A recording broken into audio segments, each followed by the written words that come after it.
friends, welcome to Crown Tasty Samayal. இப்போ நம்ம பார்க்க போகிறது அறுசுவையும் கலந்த ஒரு ஸ்வீட் பச்சடி தாங்க. இந்த பச்சடி தமிழ் புத்தாண்டு அன்னைக்கு செய்யக்கூடிய ஒரு ஸ்பெஷல் பச்சடி. இந்த பச்சடி இல்லாமல் தமிழ் புத்தாண்டே இல்லை அப்படின்னு சொல்லலாம். தமிழ்நாட்டில் பொதுவாக எல்லார் வீடுகளையுமே செய்யக்கூடிய ஒரு பச்சடி தான்.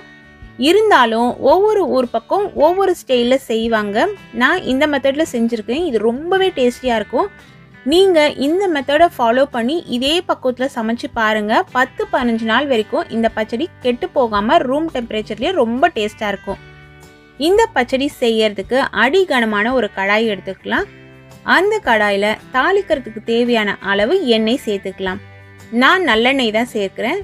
3 டேபிள் ஸ்பூன் அளவு நல்லெண்ணெய் சேர்த்துருக்கேன். இந்த நல்லெண்ணெய் நல்லா சூடேறட்டும். சூடேறின பிறகு அதில் 1/4 டேபிள் ஸ்பூன் அளவுக்கு கடுகு சீரகம் தாளிச்சிடலாம். கடுகு சீரகம் நல்லா பொரியணும். கடுகு சீரகம் நல்லா பொரியட்டும். அதுக்கப்புறம் தான் அடுத்த பொருள் சேர்க்கணும்.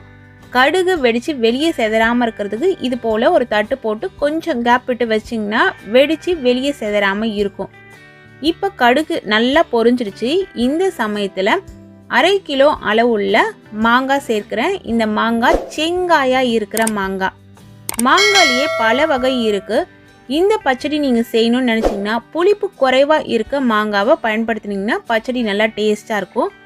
நான் எப்பொழுதுமே ஒட்டு மாங்கான்னு சில ஊரில் சொல்லுவாங்க, சில ஊர் பக்கம் பெங்களூரான்னு சொல்லுவாங்க, கிளிமுக்கு மாங்கான்னு சொல்லுவாங்க. ஆனால் எல்லாமே ஒரே மாங்காய் தான். இந்த மாங்காயில் தான் செய்வேன்.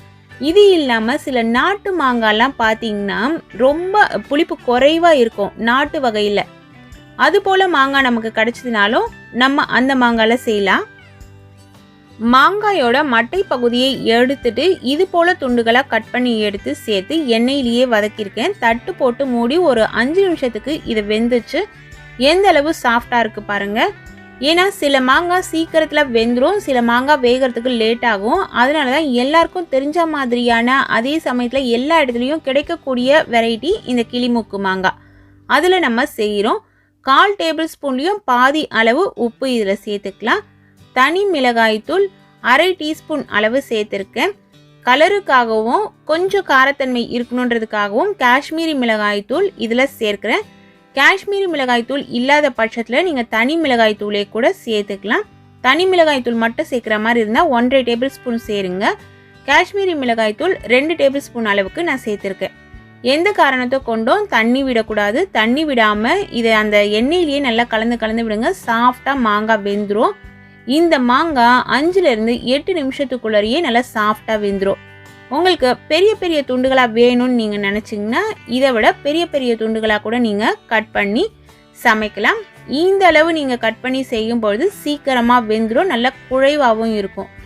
மசாலா பொருட்களோட பச்சை வாசனை மாறதுக்காக தட்டு போட்டு மூடி வச்சுருக்கோம்.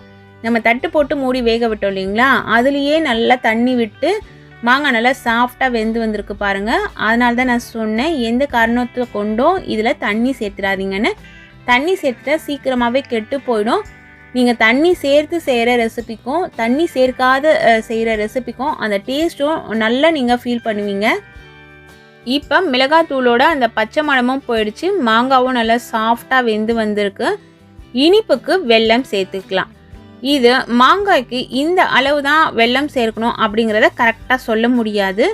ஆனால் நான் சொல்கிறேன் அந்த அளவுப்படி நீங்கள் சேர்த்துக்கோங்க. முதல்ல நான் சேர்த்தது நல்ல பழைய வெல்லம், அதற்கு அடுத்தது சேர்க்குறது புது வெல்லம். பழைய வெல்லமே உங்ககிட்ட நிறைய இருந்துச்சுன்னா பழைய வெல்லமே சேர்த்துக்கோங்க. ஏன்னா பழைய வெல்லம் கலர் டார்க்காக நமக்கு எடுத்து கொடுக்கும்.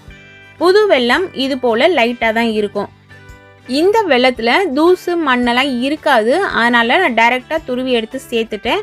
நீங்கள் வாங்குகிற வெல்லத்தில் தூசு மண்ணெல்லாம் இருக்கும் அப்படின்னு நீங்கள் ஃபீல் பண்ணிங்கன்னா அந்த வெல்லத்தில் கொஞ்சமாக தண்ணி விட்டு நல்லா அது கொதிச்சு வரும். அந்த சமயத்தில் வடிகட்டி அந்த தண்ணியை இதில் எடுத்து சேர்த்துக்கோங்க. நிறைய தண்ணி விடக்கூடாது. வெல்லம் கரைகிற அளவுக்கு தண்ணி விட்டாலே போதுமான அளவாக இருக்கும். அதே போல் பாகுபதம் வரணும் அப்படிங்கிற அவசியமும் இல்லை. வெல்லம் சேர்த்துட்டு நம்ம கலந்து விடும்பொழுது சூட்லேயே வெல்லம் உருகி நல்லா கரெக்டாக நமக்கு ஒரு அப்படியே நல்ல ஒரு அல்வா பதத்துக்கு வரும். வெல்லத்தோட அளவு இது வரைக்கும் நான் சொல்லவே இல்லை. நீங்கள் எடுக்கிற மாங்காவோட புளிப்புக்கு ஏற்ற மாதிரி தான் வெல்லத்தோட அளவு தேவைப்படும். நீங்கள் எடுக்கிற மாங்காயிலேருந்து 1.5 பங்குலேருந்து 2 பங்கு வரைக்கும் நீங்கள் வெல்லம் சேர்த்துக்கலாம். நான் இன்னைக்கு 1.25 பங்கு அளவுக்கு வெல்லம் சேர்த்துருக்கேன். இதை கால்குலேட் பண்ணி நீங்கள் சமைக்கும் பொழுது வெல்லம் கூடுதலாவோ இல்லை குறைவாவோ சேர்த்துக்கோங்க. வெல்லம் சேர்த்து ஒரு 5 நிமிஷத்துக்கெல்லாம் இது போல் நமக்கு நல்லா வெல்லம் உருக்கிட்டு நல்லா நுரைச்சி பொங்கி வரும். பார்க்கும்பொழுதும் தெரியும் உங்களுக்கு அந்த கலர் முன்னாடி இருந்ததுக்கும் இப்போவும் எந்த அளவு தகன்னு இருக்குது பாருங்கள். இது போல் ஒரு பதம் வர வரைக்கும் நம்ம கலந்து விட்டு ஸ்டவ்வை சுவிட்ச் ஆஃப் பண்ணிவிட்டு வேறு ஒரு பவுலுக்கு சேஞ்ச் பண்ணிடலாம். இதுக்கு மேலே நீங்கள் அப்படியே விட்டிங்கன்னா இந்த பாகு அப்படியே முறிஞ்சிடும். இது நல்லா ஆறின பிறகு ஒரு ஏர்டைட் கண்டெய்னரில் ஸ்டோர் பண்ணி வச்சு ரூம் டெம்பரேச்சர்லேயே 10லேருந்து 15 நாள் வரைக்கும் நீங்கள் யூஸ் பண்ணிக்கலாம். ரெஃப்ரிஜிரேட்டரில் வச்சிட்டிங்கன்னா 1 மாதம் வரைக்குமே நம்ம இந்த பச்சடியை பயன்படுத்திக்கலாம். இந்த பச்சடி டேஸ்ட்டில் ரொம்ப நல்லாயிருக்கும். இந்த பச்சடி சாம்பார் சாதம், தயிர் சாதம், ரச சாதம், குழம்பு வகைகள் இப்படி எல்லாத்துக்குமே ஒரு சூப்பர் காம்பினேஷனாக இருக்கும். இதே மெத்தடில் இதே அளவுகளோட இதே பக்குவத்தில் இந்த பச்சடியை நீங்களும் உங்கள் வீட்டில் சமைச்சு என்ஜாய் பண்ணுங்கள். இந்த பச்சடியில் இன்றைக்கி நான் வேப்பம்பூ சேர்க்கலை, எனக்கு வேப்பம்பூ கிடைக்கல. ஆனால் தமிழ் நியூ இயர் அன்னைக்கு செய்யும்போது கண்டிப்பாக இதில் வேப்பம்பூ சேர்ப்பாங்க. வேப்பம்பூ சேர்க்கறதுனால தான் அதில் அந்த கசப்பு தன்மை வரும். இப்போது இதில் 5 சுவை மட்டும்தான் இருக்குது. நீங்கள் வேப்பம்பூ சேர்த்து செய்யும்பொழுது 6வது சுவையும் இதில் கூடிடும். இந்த தமிழ் புத்தாண்டுக்கு நீங்களும் உங்கள் வீட்டில் இந்த மாங்காய் பச்சடியை செஞ்சு என்ஜாய் பண்ணுங்கள்.